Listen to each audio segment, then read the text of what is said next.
آج میں انشاءاللہ آپ سے بات کروں گی اس دعا کے بارے میں جو کبھی رد نہیں کی جاتی. دعا ایک عبادت ہے، دعا ہماری ضرورت ہے. دعا اللہ تعالیٰ سے اپنی دنیا کی زندگی اور آخرت کی زندگی کی ضروریات کے بارے میں التجا کرنا ہے، اس سے مانگنا ہے، اس سے سوال کرنا ہے، اس کے آگے گڑ گڑانا ہے، اس کے آگے اپنی عاجزی کا اظہار کرنا ہے اور اپنے مسائل کا حل تلاش کرنا ہے. ہم سب جانتے ہیں کہ اس دنیا میں ہم آزمانے کے لیے بھیجے گئے ہیں. ہم سب پر آزمائشیں آتی ہیں، ہم سب کے امتحان ہوتے ہیں. کوئی بیمار ہو جاتا ہے، کوئی بچوں کی طرف سے پریشان ہوتا ہے، کوئی بچوں کی شادی کے مسئلے میں پریشان ہوتا ہے، کچھ انہونی قسم کی بیماریوں کا شکار ہوتا ہے، کوئی ذہنی مسائل کا شکار ہوتا ہے، کوئی مالی مسائل کا شکار ہوتا ہے، کوئی دنیا کے حالات کے بارے میں پریشان ہوتا ہے. اور یہ ہم سب ایکسپیرئنس کر رہے ہیں. اور بعض اوقات تو مسائل کا ایک تانتا ہوتا ہے، ایک مسئلہ ختم نہیں ہوتا کہ ایک اور مسئلہ شروع ہو جاتا ہے اور انسان اس دنیا میں ان پریشانیوں کی وجہ سے گھبرا اٹھتا ہے. امام ابن القیم کہتے ہیں کہ دعا آزمائشوں کی دشمن ہے، یعنی ادھر آزمائش آئی تو اس کا مقابلہ دعا سے کیجیے. وہ کہتے ہیں کہ دعا مفید ترین علاجوں میں سے ایک علاج ہے. یہ آزمائشوں کی دشمن ہے، یہ مصیبتوں کو دور دھکیلتی ہے، ان کے ساتھ گتھم گتھا ہوتی ہے، ان کے واقع ہونے کو روکتی ہے اور مصیبتوں کو ختم کرتی ہے، یا مصیبت واقع ہو جائے تو اس کو کم کرتی ہے. دعا مومن کا ہتھیار ہے، مفید ترین دوا ہے. لہذا آج ہم بات کریں گے کہ ہم کس طرح دعا کریں کہ ہماری دعا قبول ہو اور ہم ان مسائل سے جو زندگی میں نبرد آزما ہیں، نبٹ رہے ہیں، ان کو ختم کرنے میں ہماری مدد کرے. تو بات یہ ہے کہ ہم سب جانتے ہیں کہ ہمیں اللہ تعالیٰ نے ہی پیدا کیا ہے اور اسی کی طرف ہمیں پلٹ کر جانا ہے اور اسی کے ہاتھ میں ہر مشکل کا حل ہے. وہ ہر چیز پر قادر ہے، وہ سب سے بڑا ہے. اس کو دینے کے لیے، اسے کوئی مشکل حل کرنے کے لیے کسی سے پوچھنا نہیں پڑتا، کسی کی مدد لینی نہیں پڑتی. لہٰذا جب سب کچھ اسی کے اختیار میں ہے، لہو ملک السماوات والارض، آسمانوں اور زمین کی ملکیت، کنٹرول، سارے کا سارا اسی کے ہاتھ میں ہے. لہٰذا جب کوئی مشکل آئے تو ہمیں اسی کی طرف رجوع کرنا چاہیے. علماء نے عبادت کی جو قسم دعا سے متعلق بتائی ہے وہ دو طرح کی دعا ہوتی ہے، ایک دعا العبادہ اور ایک دعا المسئلہ. یعنی ہماری جتنی بھی عبادتیں ہیں، نماز، روزہ، حج، زکوٰۃ، جتنے بھی اعمال ہیں، ان سب کو بھی دعا کہا جاتا ہے، کیونکہ یہ بھی دراصل ہم اللہ سبحانہ وتعالیٰ کے حضور جب حاضر ہوتے ہیں، مثلا نماز میں، تو آپ دیکھیے کہ ہم سینے پہ ہاتھ باندھ کے بھی دعا کرتے ہیں. ہم سمع اللہ لمن حمدہ کے بعد ربنا ولک الحمد حمدا کثیرا طیبا مبارکا فیہ اللہم لا مانع لما اعطیت ولا معطی لما منعت، حمد کے بعد آخر میں پھر دعا کرتے ہیں. رکوع میں بھی دعائیں ہوتی ہیں، سجدے میں بھی دعائیں. حدیث میں آتا ہے کہ سجدے میں انسان سب سے زیادہ اللہ تعالیٰ کے قریب ہوتا ہے، تو وہاں بھی ہم دعا کرتے ہیں. پھر التحیات بھی دعاؤں کے ساتھ، درود شریف بھی دعا ہے، بلکہ ساری دعاؤں کا خلاصہ ہے. اور اسی طرح قبولیت کا بہترین وقت درود شریف کے بعد نماز کے اندر دعا کرنا ہے، جہاں ہم رب اجعلنی اور دیگر دعائیں پڑھتے ہیں. پھر اسی طرح روزے کی حالت میں دعا قبول ہوتی ہے، افطار کے وقت دعا قبول ہوتی ہے. پھر ہم حج پہ جاتے ہیں تو ہر مقام پہ دعائیں قبول ہوتی ہیں. تو گویا ہماری عبادات بھی دراصل دعاؤں کا ہی مجموعہ ہے، اور وہ بھی دعاؤں کی قبولیت کا ذریعہ ہے. یعنی جب ہمیں کچھ چاہیے ہوتا ہے تو ہم اللہ تعالیٰ کی طرف رجوع کرتے ہیں. نبی صلی اللہ علیہ وسلم کا طریقہ کیا تھا کہ جب انہیں کوئی مشکل پیش آتی تو وہ کیا کرتے؟ نماز کے لیے کھڑے ہو جاتے اور نماز میں پھر دعا کرتے، اللہ تعالیٰ سے مدد مانگتے. قرآن مجید میں آتا ہے وَاسْتَعِینُوا بِالصَّبْرِ وَالصَّلَاةِ، مدد طلب کرو، مدد مانگو صبر اور نماز کے ساتھ. لہٰذا یہ دعا العبادت ہے، اس کا فائدہ انسان کو دنیا میں بھی ہوتا ہے اور آخرت میں بھی ہوتا ہے. دوسری دعا وہ ہوتی ہے جس میں ہم اللہ سبحانہ تعالیٰ سے سوال کرتے ہیں، کچھ مانگتے ہیں، اس کے آگے گڑ گڑاتے ہیں، تو اس کو دعا الطلب کہتے ہیں، دعا المسئلہ کہتے ہیں، جس میں ہم اللہ تعالیٰ سے التجا کرتے ہیں کہ وہ ہماری دعا قبول کر لے. اس کے بارے میں اللہ تعالیٰ فرماتے ہیں وَقَالَ رَبُّكُمُ ادْعُونِي أَسْتَجِبْ لَكُمْ، تمہارے رب نے کہا کہ مجھ کو پکارو، مجھ سے مانگو، میں تمہاری دعا قبول کروں گا۔ ایک اور جگہ پر آتا ہے سورۃ البقرہ میں، وَإِذَا سَأَلَكَ عِبَادِي عَنِّي فَإِنِّي قَرِيبٌ أُجِيبُ دَعْوَةَ الدَّاعِ إِذَا دَعَانِ فَلْيَسْتَجِيبُوا لِي وَلْيُؤْمِنُوا بِي لَعَلَّهُمْ يَرْشُدُونَ۔ اور تمہارے رب نے فرمایا کہ مجھ سے دعا کرو، میں تمہاری دعا قبول کروں گا، اور جب میرے بندے آپ سے میرے بارے میں سوال کریں تو بے شک میں قریب ہی ہوں، میں پکارنے والے کی پکار کا جواب دیتا ہوں جب بھی وہ مجھے پکارتا ہے۔ تو گویا اللہ سبحانہ وتعالی بندے کے بہت قریب ہے۔ فإنی قریب، ایک اور جگہ پر آتا ہے ان ربی قریب مجیب، کہ بے شک میرا رب قریب بھی ہے اور دعا قبول کرنے والا بھی ہے۔ لیکن دعا کی قبولیت کے لیے کیا کرنا چاہیے؟ فَلْيَسْتَجِيبُوا لِي وَلْيُؤْمِنُوا بِي لَعَلَّهُمْ يَرْشُدُونَ۔ ان کو چاہیے کہ وہ میری بات بھی قبول کریں، یعنی اگر وہ یہ چاہتے ہیں کہ ان کی دعا قبول ہو، ان کی بات قبول ہو، تو پھر وہ کیا کریں؟ وہ میری بات قبول کریں، میرے احکامات کو بھی قبول کریں۔ تو گویا اللہ تعالیٰ کی اطاعت بہت بڑا ذریعہ ہے دعاؤں کی قبولیت کا۔ اور پھر اسی طرح وَلْيُؤْمِنُوا بِي، مجھ پر اعتماد کریں، ایمان رکھیں، یعنی دعا کرتے رہیں، جب اس کی قبولیت کا وقت ہوگا، جب وہ واقعی قبول ہونی چاہیے، اس وقت وہ دعا قبول ہو جائے گی۔ اس لیے مایوس نہ ہو، اعتماد رکھیں، ایمان رکھیں، یقین رکھیں، لعلہم یرشدون، تاکہ وہ بھلائی پائیں، ہدایت پائیں۔ کیونکہ رشد جو ہوتی ہے، رشد اس میں ہدایت بھی ہوتی ہے اور بھلائی کے معنوں میں ہوتی ہے۔ یعنی انسان کی عقل کی دو قسمیں ہوتی ہیں، ایک وہ ہوتی ہے جس کے ذریعے انسان چیزوں کو سمجھتا ہے، اچھے برے کا فرق پہچانتا ہے، اور ایک ہدایت کی قسم رشد کہلاتی ہے، جس میں انسان اچھے برے کا فرق جان کر پھر بھلائی تک پہنچ جاتا ہے، خیر تک پہنچ جاتا ہے۔ اس لیے رب سے دعا کرتے رہنا چاہیے۔ اسی لیے ابراہیم علیہ السلام نے جب دعائیں کی تھی تو آخر میں فرمایا تھا ان ربی لسمیع الدعاء، بے شک میرا رب تو ضرور دعاؤں کا سننے والا ہے، یعنی وہ تو لازماً دعائیں سنتا ہے۔ اور السمیع کا لفظ، اس کا یہ مطلب نہیں کہ وہ صرف سن لیتا ہے اور بس بات ختم، نہیں، اس کا مطلب یہ ہے کہ جیسے ہم رکوع سے سر اٹھاتے ہیں تو کہتے ہیں سمع اللہ لمن حمدہ، کہ جو اللہ کی تعریف کرتا ہے اللہ تعالیٰ اس کی حمد کو سنتا ہے، بلکہ مطلب یہ ہے کہ اس کی حمد کو قبول بھی کرتا ہے، دعاؤں کو قبول بھی کرتا ہے۔ اسی طرح حدیث میں آتا ہے اللہم انی اعوذ بک من دعاء لا یسمع، اے اللہ مجھے اس دعا سے بچا لے جو سنی نہ جائے۔ تو یہاں سننا قبول کرنے کے معنوں میں، کہ ایسی دعا نہ ہو کہ جو تیرے ہاں قبولیت نہ پائے، لیکن دعا مانگنے کا طریقہ بھی درست ہونا چاہیے تاکہ دعا قبول ہو جائے۔ اس کے بارے میں اللہ تعالیٰ کا فرمان ہے سورۃ الاعراف میں، اللہ تعالیٰ فرماتے ہیں ادعوا ربکم تضرعا وخفیا انہ لا يحب المعتدین، تم اپنے رب کو عاجزی سے اور چپکے چپکے پکارو، یعنی دعا مانگتے ہوئے انسان کے اندر عاجزی ہونی چاہیے، خشوع ہونا چاہیے، انسان کو ہمبل ہونا چاہیے، اپنے آپ کو رب کے سامنے محتاج ظاہر کرنا چاہیے۔ اور پھر فرمایا وَلَا تُفْسِدُوا فِي الْأَرْضِ بَعْدَ إِصْلَاحِهَا، دعاؤں کی قبولیت چاہتے ہو تو آہوزاری سے پکارو، چپکے چپکے پکارو۔ اللہ تعالیٰ حد سے بڑھنے والوں کو پسند نہیں کرتا، اور تم زمین میں اس کی اصلاح کے بعد فساد نہ کرو، یعنی زمین میں مطیع اور فرما بردار بن کے رہو، بگاڑ پیدا نہ کرو۔ ان رحمت اللہ قریب من المحسنین، بے شک اللہ کی رحمت محسنین سے، نیکوکاروں سے بہت قریب ہے، یعنی اللہ تعالیٰ ان لوگوں کی دعا زیادہ سنتا ہے جو لوگوں کے ساتھ بھلائی کرتے ہیں، نہ کہ ان کے درمیان پھوٹ ڈالتے ہیں، فساد کرتے ہیں اور ان کی زندگی مشکل کرتے ہیں۔ لہٰذا اگر ہم چاہتے ہیں کہ ہماری دعائیں قبول ہو تو اس کے لیے بہت ضروری ہے کہ پھر ہم اللہ سبحانہ وتعالیٰ کے حقوق بھی ادا کریں اور اللہ کے بندوں کے ساتھ بھی بھلائی کا اور رحمت کا معاملہ کریں۔ یعنی ہم چاہتے ہیں کہ ہم پر رحمت کی جائے تو ہمیں کیا کرنا چاہیے؟ دوسروں کے ساتھ رحم کا معاملہ کریں۔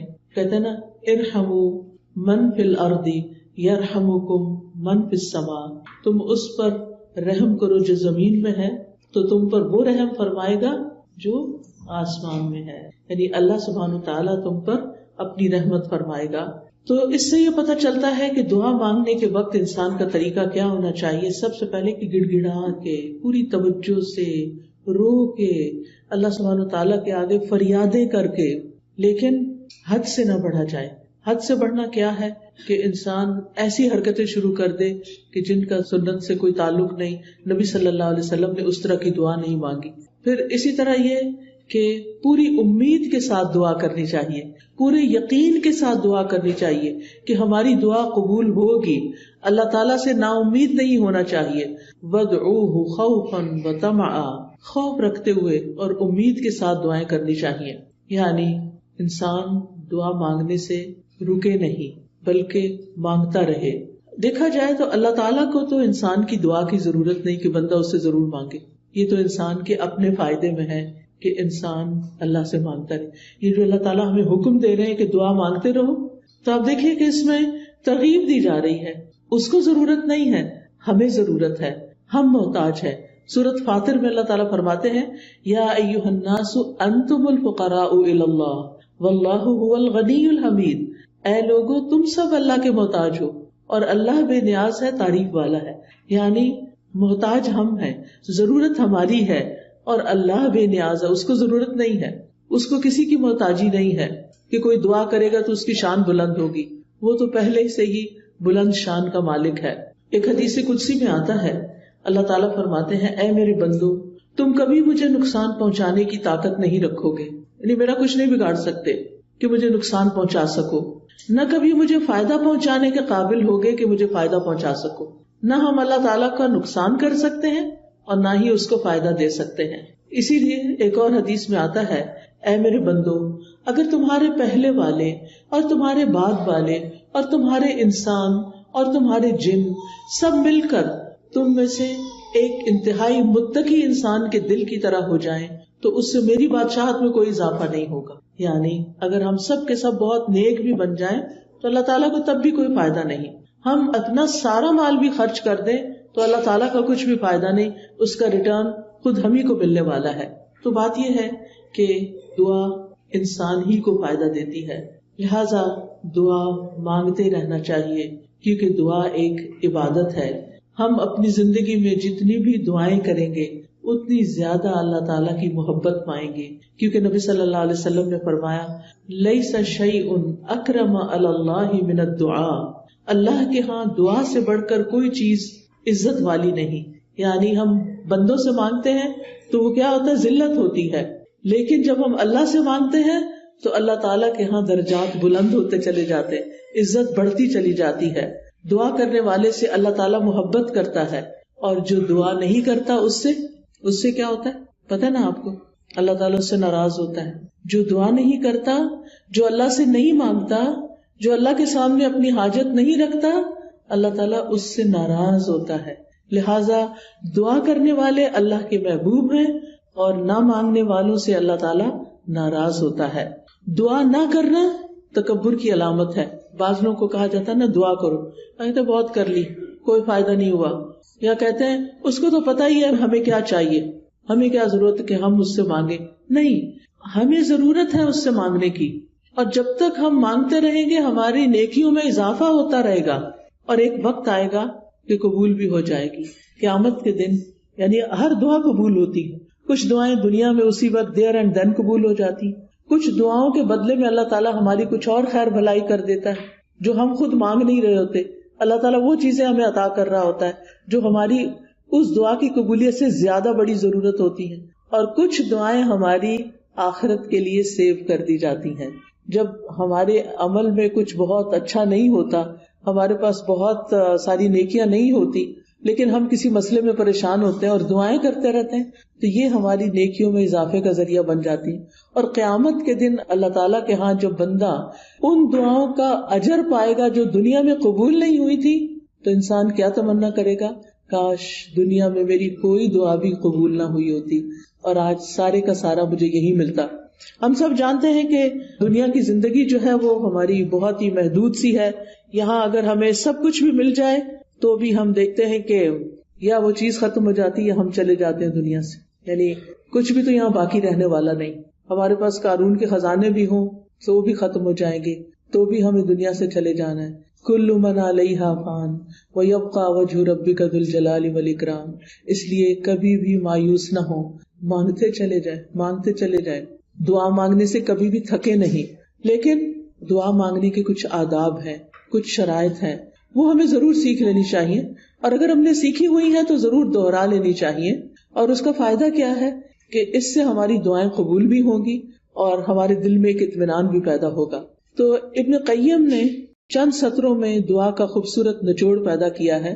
وہ کہتے ہیں کہ وہ کون سی اہم چیزیں ہیں جو کسی انسان کو دعا کرتے ہوئے معلوم ہونی چاہیے. اور اس کے آخر میں انہوں نے یہ جملہ کہا ہے پورے یقین کے ساتھ کہ جو ان شرائط کو پورا کر کے دعا کرے گا وہ دعا کبھی رد نہیں ہوگی، یعنی اس کی دعا کبھی رد نہیں ہوگی. تو آج کا موضوع بھی یہی ہے کہ وہ کون سی دعا ہے جو رد نہیں ہوتی، یعنی وہ کس طریقے سے مانگی ہوئی دعا ہے جو ضرور قبول ہو جاتی ہے. اور یہ باتیں انہوں نے اپنی کتاب الجواب الکافی لمن سأل عن الدواء الشافی، اردو میں بھی کتاب آپ نے اس کا ترجمہ دیکھا ہوگا دوائے شافی کے نام سے. ہو سکتا ہے آپ میں سے کچھ لوگوں نے یہ کتاب پڑھی ہو. بہت ہی اچھی کتاب ہے، پڑھنے کے لائق ہے. میں سمجھتی ہوں جس نے زندگی میں یہ کتاب نہیں پڑھی اس کے علم میں بہت بڑی کمی ہے. اردو میں یہ کتاب، انگلش میں بھی کچھ مختصر سی شاید ٹرانسلیشن ہے، اصل کتاب عربی میں ہے. اگر آپ کو اردو نہیں بھی سمجھ آتی، نہیں پڑھ سکتے، تو کم از کم آپ اس کے آڈیو لیکچر سن سکتے ہیں. قرآن فار آل ایک ایپ ہے جس میں دوائے شافی کے سارے لیکچرز ریکارڈڈ موجود ہیں. اس میں سے ایک ایک لیکچر اگر آپ کر کے سنیں گے تو کتاب ختم ہو جائے گی. آڈیو بک ہے وہ، اور چھوٹا چھوٹا میں نے ایکسپلین بھی کیا ہوا ہے اس میں. تو اس سے آپ کو زندگی گزارنے کے بہت سارے پر حکمت ایسے نکتے ملیں گے کہ جن کو اپنا کے آپ کی زندگی میں ایک اطمینان اور سکون پیدا ہو جائے گا. تو بہرحال اس کتاب کا ترجمہ النس اینڈ دا کیور کے نام سے بھی آپ دیکھیے گا ضرور. تو دعا کی قبولیت کے اسباب کون سے ہیں؟ اگر آپ کے پاس کاپی پین ہو تو اپنے پاس نوٹ کر لیجئے، اور اگر نہیں تو دل پہ لکھ لیجئے. سب سے پہلی چیز دل کا حاضر ہونا، یعنی دعا کی قبولیت کے لیے سب سے اہم ترین چیز کیا ہے کہ دل کی حضوری کے ساتھ دعا کی جائے. یعنی مقصد کو حاصل کرنے کے لیے مقصد کو پہلے اچھی طرح سمجھ لینا چاہیے کہ مانگنا کیا ہے. پھر مانگنے کے لیے الفاظ کیا ہونے چاہیے، کیونکہ آپ دیکھیے جتنے اچھے الفاظ سے آپ مانگتے ہیں نا، اور جتنے پیار سے مانگتے ہیں، جتنی عاجزی سے مانگتے ہیں، تو جو آپ مانگتے ہیں وہ آپ کو مل جاتا ہے. آپ کسی انسان سے بھی، کسی بچے سے بھی، مثلا بعض اوقات ایسا ہوتا ہے نا، بچہ آپ کی کوئی چیز اٹھا کے بھاگ جاتا ہے تو آپ اسے کہتے ہیں ادھر آؤ، واپس لاؤ، تو کیا ہوتا ہے، وہ اور دور بھاگتا ہے. لیکن اگر آپ پیار سے اس کو کہتے ہیں اچھا یہ دیکھو ادھر آؤ، میرے پاس یہ چیز بھی ہے تمہارے لیے، آؤ، تو وہ اس چیز کو دیکھتا ہے تو وہ فوراً آ جاتا ہے. تو جو پیار کی بات ہوتی ہے نا، محبت کی بات ہوتی ہے، اور توجہ سے بات جو کی جاتی ہے، اس کا اثر ہی کچھ اور ہوتا ہے. بعض اوقات ہم ایسے کہتے ہیں، ہمارے ہاتھ میں فون ہوتا ہے اور ہم کسی سے بات کر رہے ہوتے ہیں تو وہ دوسرے کو کوئی اثر نہیں ہوتا، بچے اس بات کا کوئی اثر نہیں لیتے. تو توجہ، دل کی حضوری، اچھے الفاظ، اور غفلت سے باہر آ کے اچھے سے مانگنا. کیونکہ حدیث میں آتا ہے وَاعْلَمُوا أَنَّ اللَّهَ لَا يَسْتَجِيبُ دُعَاءً مِّن قَلْبٍ غَافِلٍ لَاهٍ، جان لو بے شک اللہ غافل اور لہو لعب یعنی کھیل کود میں مبتلا دل کی دعا قبول نہیں کرتا. یعنی دھیان ہمارا کہیں اور لگا ہوا ہے، کان ہمارے کہیں اور لگے ہوئے ہیں، اور ہم صرف زبان سے کوئی کتاب اٹھا کے، آج کل تو بہت سہولت ہو گئی ہے نا کہ خود سے سوچنا بھی نہیں پڑتا کیا مانگنا ہے، بس بک اٹھائی دعاؤں کی، یا کوئی کارڈ اٹھا لیا، یا پھر کوئی ایپ کھول لی اور لفظ پڑھنا شروع کر دیے.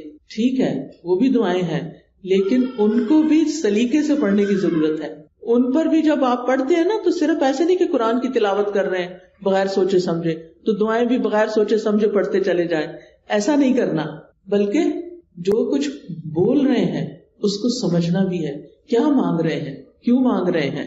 لہذا ہمیں غفلت سے نکلنا ہے، دل حضوری کے ساتھ مانگنا ہے، ڈسٹریکشن سے بچنا ہے. جو آپ کی خاص خاص دعائیں نا وہ ایسے وقت میں کیا کریں جب ڈسٹریکشن نہ ہو. کیونکہ بعض اوقات آپ دعا مانگ رہی ہیں اور ادھر سے بچہ آپ کو کھینچ رہا ہے، ادھر سے فون بج رہا ہے، ادھر سے کوئی گھر کے باہر کھڑا ہے، ادھر سے آپ کو خوشبو آ رہی ہے کہ ہنڈیاں جل رہی ہے. اب آپ سوچیں کیا دعا مانگی جائے گی، کیسی دعا ہوگی وہ، اور پھر اس میں قبولیت کیا ہوگی جب آپ کو خود ہی پتہ نہ ہو، کان کہیں لگے، آنکھیں کہیں لگے، ناک کہیں لگے، کیا پتہ چلے گا کیا مانگا کیا نہیں مانگا.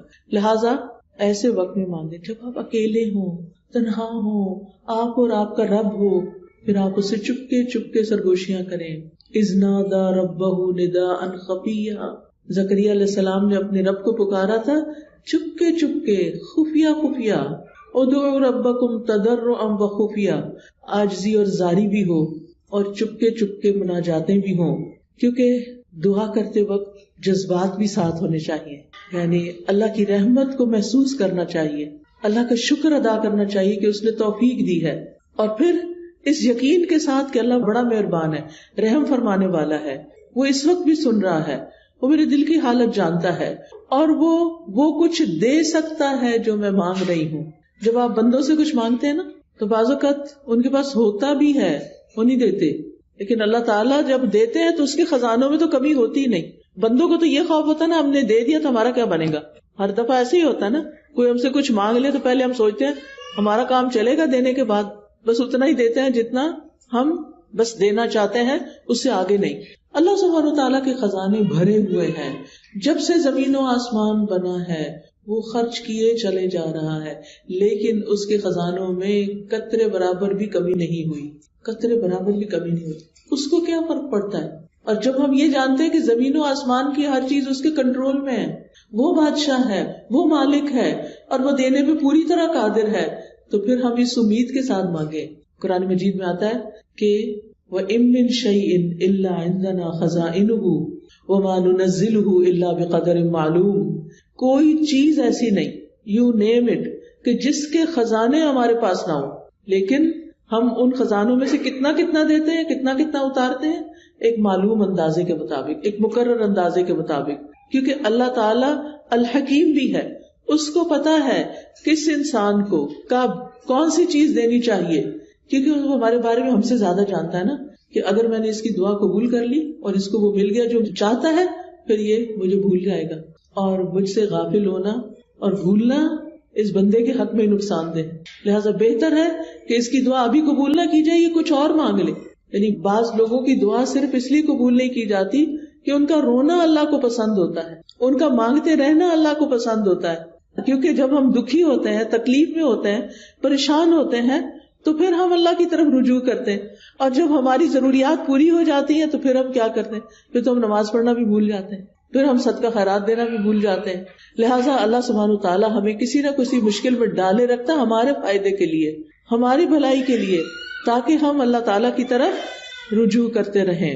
نبی صلی اللہ علیہ وسلم نے فرمایا ادعوا اللہ وانتم موقنون بالاجابہ، تم اللہ سے مانگو اس یقین کے ساتھ کہ تمہاری دعا ضرور قبول کی جائے گی، پورا یقین ہو۔ لہٰذا جب آپ کو یقین آئے گا نا تو غفلت بھی دور ہو جائے گی، دعا میں دل حاضر رہے گا، اور آپ اس طرح دعا کے قبولیت کی پہلی شرط پوری کر دیں گے۔ دوسری چیز جو ہے وہ ڈسٹریکشن ہے۔ ڈسٹریکشن کا مطلب یہ ہے کہ انسان کبھی کہیں دیکھے، کبھی کہیں دیکھے، کبھی کچھ سوچے، کبھی کچھ سوچے، اور جو مانگ رہا ہے اس کی خبر نہ ہو اس کو۔ تو ہمیں سمجھ کر دعا کرنی، سمجھ کر، یعنی یہ دوسرا اہم نقطہ ہے، حاضر دل کے ساتھ اور سمجھ کر، کیونکہ اگر پتہ ہی نہیں مانگ کیا رہے ہیں تو پھر کیا فائدہ۔ اور پھر یہ ہے کہ اگر عربی میں دعا مانگنی نہیں آتی تو الٹے سیدھے لفظ پڑھ کے نہ مانگیں، اردو میں مانگ لیں، انگلش میں مانگ لیں، پنجابی میں مانگ لیں، جو آپ کی زبان ہے اس میں مانگ لیں، تو آپ کے لیے کچھ مشکل نہیں ہے۔ اللہ تعالیٰ کو ساری زبانیں آتی ہیں، ایک ہم ہیں، ہمارے لیے ریسٹرکشن، ہماری لمیٹیشنز ہیں، ہمیں ایک زبان آتی ہے تو دوسری نہیں آتی، انگریزی آتی ہے تو فرینچ نہیں آتی، اردو آتی ہے تو پنجابی نہیں آتی بچوں کو، تو کتنی لمیٹیشنز ہیں ہماری۔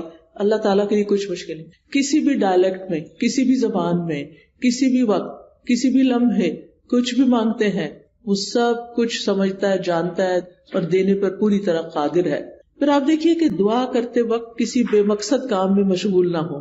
اچھا، بعض لوگ موبائل سے دعائیں پڑھتے ہیں، ٹھیک ہے، سہولت کے لیے پڑھ سکتے ہیں آپ، اب کیا ہوتا ہے اتنے میں اوپر ایک نوٹیفیکیشن آ جاتا ہے، اچھا آدھی دعا پڑھی، آدھا میسج پڑھا، نہ ادھر کے نہ ادھر کے، ملٹی ٹاسکنگ ہو رہی۔ دنیا کے کاموں میں تو ملٹی ٹاسکنگ آپ کر سکتے ہیں، لیکن اللہ تعالیٰ کے ہاں تو بس ایک وہ ہے، اس کو ایک مانتے ہوئے بس وہ اس میں بھی یہ بھی شریک کرنا پسند نہیں کرتا کہ جب ہم اس سے بات کر رہے ہوں تو ہم اوروں کے بارے میں سوچ رہے ہوں، یا اس سے بات کر رہے ہوں تو بیچ میں کسی اور سے باتیں شروع کر دیں، اس کو یہ پسند نہیں ہے۔ لہٰذا ہمیں ڈسٹریکشن سے بچنا ہے۔ بعض اوقات یہ ہوتا ہے کہ کوئی چیز ہمارے انگوٹھی وغیرہ ہاتھ میں ہوتی ہے تو کچھ لوگ کیا کرتے ہیں، دعا مانگتے ہیں اس سے کھیلنا شروع کر دیتے ہیں، کوئی بٹن کھول بند شروع کر دیتا ہے، کچھ اور کرنے لگتے ہیں۔ ان ساری چیزوں سے بچنا ہے۔ اس وقت کپڑے نہیں سنوارنے، کوئی اور کچھ نہیں، کھجانا شجانا بھی نہیں، اگر کھجانا ہے پہلے کھجا لیں اور پھر اس کے بعد دعا کرنی شروع کریں. یعنی 100% آپ کی توجہ دعا کی طرف ہونی چاہیے. ہمارے اسلاف میں سے کسی نے ایک شخص کو دیکھا کہ دعا کر رہا تھا اور 7 کنکریوں سے کھیل رہا تھا. انہوں نے کہا یہ کنکریاں پھینک دو اور اپنی دعا پہ توجہ کرو. دعا کرتے ہوئے تمہارا دل اور اعضاء سارے، پورا جسم اس طرف متوجہ ہونا چاہیے. تو یہ تھی پہلی شرط. ٹھیک ہے. دوسری شرط یا دوسرا نقطہ یا دوسرا ادب کیا ہے؟ قبولیت کے 6 اوقات میں سے کسی وقت میں دعا کرنا. اب قبولیت کے 6 اوقات کون سے ہیں میں ابھی آپ کو بتاتی ہوں. یہ 6 اوقات ایسے ہیں جن میں دعا قبول ہو جاتی ہے اور کبھی رد نہیں ہوتی. لہٰذا دل کو حاضر رکھنے کے ساتھ ساتھ دوسری چیز وقت کا انتخاب ہے کہ کس وقت آپ مانگیں، کون سا زیادہ سوٹیبل ٹائم ہے. تو ان میں سے سب سے پہلے رات کا آخری تہائی حصہ، 1/3 of last part of the night. اب وہ کیا ہے؟ جیسے آپ کے موبائل پہ وہ ٹائمنگز ہوتے ہیں نا صلاۃ کے، تو وہ آ جاتا ہے تہجد کا وقت آ جاتا ہے. آج کل شاید 1:30 ہے یا کچھ اس طرح. تو وہ لاسٹ پارٹ آف نائٹ ہوتا ہے، جو تیسرا حصہ، آخری حصہ ہوتا ہے رات کا، فجر کی اذان سے پہلے، آپ سمجھے 1.5-2 گھنٹے پہلے. اب اس وقت میں آپ اللہ تعالیٰ سے دعا کریں گے، جو کہ تہجد کا وقت ہوتا ہے. سب سو رہے ہوتے ہیں، فون کالز کرنے والے بھی سو رہے ہیں، آنے جانے والے بھی سو رہے ہیں، گھر والے بھی سو رہے ہیں، بچے بھی سو رہے ہیں، سبھی سو رہے ہیں. اب آپ کا رب جاگ رہا ہے. لہٰذا جب آپ کی آنکھ کھلے تو آپ اپنے رب کو پکاریں، چاہے آپ بستر میں لیٹے ہوئے پکاریں. منع نہیں ہے لیٹ کے دعا کرنا، آپ لیٹ کے بھی دعا کر سکتے ہیں. اس وقت کوئی آپ کو دیکھ نہیں رہا ہوگا، آپ اللہ کے آگے رو سکتے ہیں، آپ اپنی التجائیں فریادیں کر سکتے ہیں. اگر کوئی ساتھ سویا ہوا ہے تو پھر زور سے نہیں بولیے، دل دل میں بولیے، کیونکہ اللہ تعالیٰ نے اجازت دی ہے کہ ادعوا ربکم تضرعا وخفیا، خفیہ خفیہ، چپکے چپکے، وسپرنگ میں، دل ہی دل میں اللہ کے ساتھ فریادیں کرنا شروع کر دیں. اور یہ دل کی حضوری کا بہترین وقت ہے. حدیث میں آتا ہے ہمارا رب تبارک و تعالی ہر رات آسمانی دنیا پہ نزول فرماتا ہے.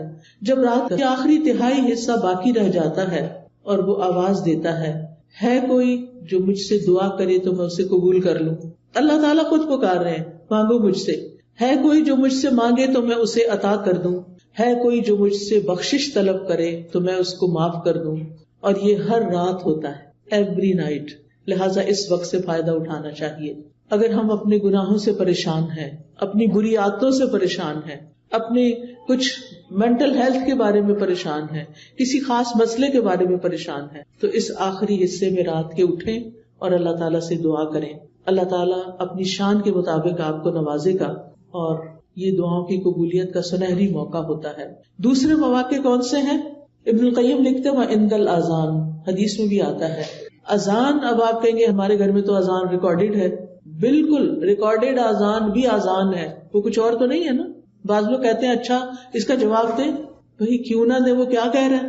وہ وہی تو کہہ رہا ہے جو اذان کے الفاظ ہیں. اب آپ مسجد میں بھی ہوتے ہیں تو کیا آپ کو مؤذن کی اصل آواز آ رہی ہوتی؟ نہیں نا. کس میں سے آ رہی ہوتی؟ مائک کے تھرو آ رہی ہوتی ہے.